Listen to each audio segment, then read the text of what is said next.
جھوٹ کو سچ ثابت کرنے کے لیے اکثر لفظ سچ کا بار بار تذکرہ کرنا ہوتا ہے، یقین دہانیاں کرانی پڑتی ہیں۔ میں سچ کہتا ہوں، آپ یقین کیجئے، حلفاً اور قسمیاں کہتا ہوں جیسے فکروں کا سہارا لینا پڑتا ہے، کیونکہ عملاً تو کچھ کرنا نہیں ہوتا، اور ہمارے ہاں الفاظ عمل سے زیادہ اونچی آواز اور ڈھٹائی سے بولتے ہیں۔ گزشتہ جمعرات سے ملک میں پریس کانفرنسز کا تانتا بند گیا ہے، اور ہر پریس کانفرنس میں یہ الفاظ بار بار دہرائے گئے ہیں: آئین و قانون، قانون کی حکمرانی، سیاسی مداخلت، عدم مداخلت، وغیرہ وغیرہ۔ ستم ظریفی یہ ہے کہ ہر فریق یہ لفاظی اپنی سہولت ماضی کی سیاہکاریاں دھونے، لیکن اس کو حال اور مستقبل میں دہرانے اور معصوم بنتے ہوئے مستقبل کی راہیں ہموار کرنے کے لیے استعمال کر رہا ہے۔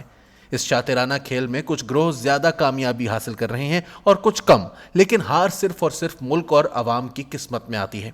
اس لیے قنوتیت کا خطرہ مول لیتے ہوئے میں تو یہی کہوں گا کہ اپن کو نیوٹرلٹی، سیاسی عدم مداخلت یا غیر سیاسی پن وغیرہ وغیرہ پر اتنا ہی یقین ہے جتنا ووٹ کو عزت دو، تبدیلی اور حقیقی آزادی مارچ کے نعروں اور استعاروں پر ہے۔ لہذا القیاس اب تک زمینی حقائق تو یہی بتاتے ہیں کہ نہ اسٹیبلشمنٹ اپنے آئینی دائرہ کار سے باہر موجود سیاسی طاقت کے مراکز سے دستکش ہوئی ہے، نہ غیر سیاسی پن یا سیاست میں عدم مداخلت کا نعرہ مستانہ دل و جان سے نکلتا ہوا نظر آیا ہے، بلکہ معروضی سیاسی حالات کو سنبھالنے کے پرانے فارمولے کی نئی شکل ہے۔ ہماری 75 سالہ سیاسی تاریخ اتنے سفاکانہ داؤ پیچ سے عبارت ہے کہ اب چھاچھ کو بھی پھونکنے کے بغیر نہیں پیا جا سکتا۔ ماضی کی ان تلخ حقیقتوں اور موجودہ سیاسی منظرنامے کو ذہن میں رکھتے ہوئے فطری طور پر قنوتیت امید پر چھا جاتی ہے۔ اب لازم ہے کہ ہم بھی دیکھیں گے، بھی نعرہ پشمردہ لگ رہا ہے۔ اب یہ حال ہے کہ کیوں کسی کا گلہ کرے کوئی۔ ضیاء الحق نے بھی راج ڈھنگ، سیاست اور معاشرت پر آہنی چادر ڈال کر اس نظام کی رکھوالی کے لیے ارد گرد جمہوریت کی بحالی کے نام پر ریت کی بوریوں کے تہ در تہ پشتے لگوا کر خود دادم مرگ ایوان صدر میں جا بیٹھا تھا۔ اس سے پہلے اور بعد والے بارودی مسیحاؤں کا بھی کم و بیش یہی طریقہ واردات رہا۔ یہاں کے اصل حکمرانوں کو لیبل سے کوئی فرق نہیں پڑتا۔ آپ چاہیں تو بنیادی جمہوریت، نظام مصطفیٰ، اسلامی جمہوریت، خلافت، روشن خیال، اعتدال پسندی، آئینی، عوامی یا پارلیمانی بالادستی کا لیبل چسپاں کریں، لیکن نظام کے انجن میں لگائے کل پرزوں کو نہ چھیڑیں تو شانتی ہی شانتی سے لگاؤ اپنی دہاڑی اور ٹائم کے ساتھ۔ جب تک ان کی مرئی حکمرانی کو سنجیدہ خطرہ درپیش نہ ہو، وہ آسانی سے سامنے نہیں آتے، بلکہ پس پردہ رہ کر آرام سے حکمرانی کی لذتوں سے بغیر کسی لان تان کے لطف اندوز ہوتے رہنا چاہتے ہیں۔ پاکستان کا مسئلہ یہ ہے کہ اس کا نظام ظاہری آئینی ریاستی ڈھانچہ نہیں چلا رہا ہے، بلکہ ریاست کے اندر مختصر و منظم ریاست اس نظام کو چلا رہی ہے۔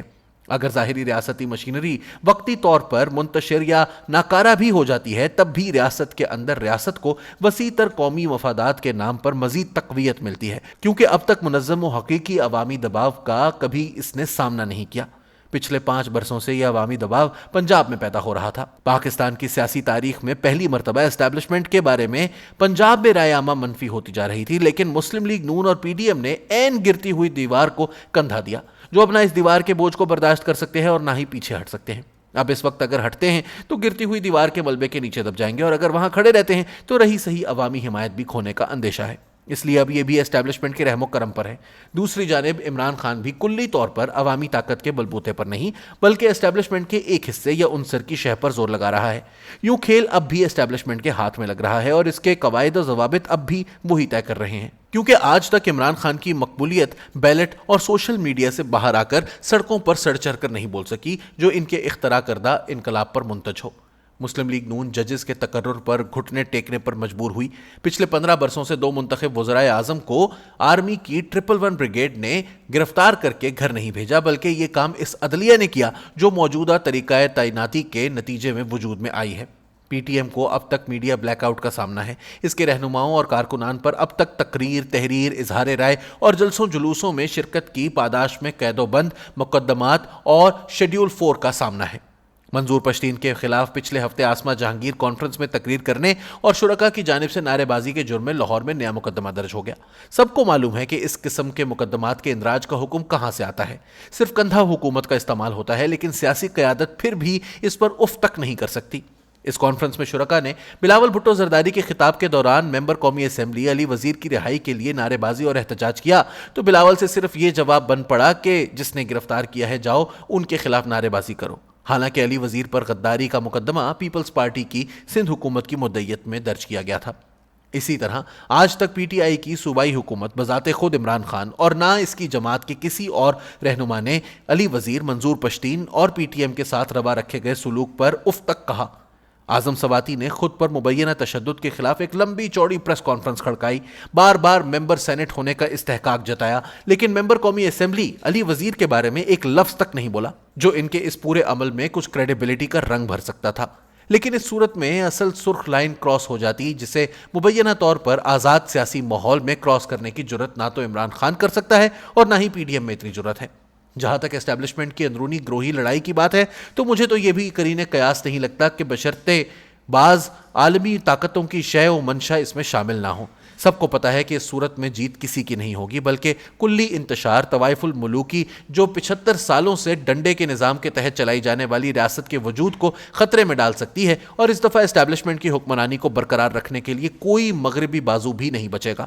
اس کے برعکس اگر عمران خان 2/3 اکثریت سے آیا تو پھر نہ جمہوریت ہوگی نہ اسٹیبلشمنٹ، بلکہ صاف شفاف عمران الملوکی ہوگی، اور اس کا انجام فاشسٹ اٹلی اور جرمنی سے زیادہ بھیانک ہوگا۔ اس کے نتیجے میں تو جان و مال کا نقصان ہوا تھا، لیکن کم از کم اٹلی اور جرمنی بطور ریاست باقی رہ گئے تھے۔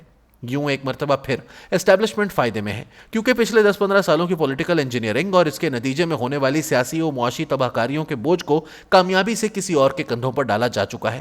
اب وہ پھر سے اس پوزیشن میں ہے کہ وسیع تر قومی مفاد کے نام پر خود آ کر گدی پر بیٹھ جائیں، یا اگر خود نہیں بیٹھنا چاہتے تو جسے چاہتے ہیں اسے بٹھا دیں۔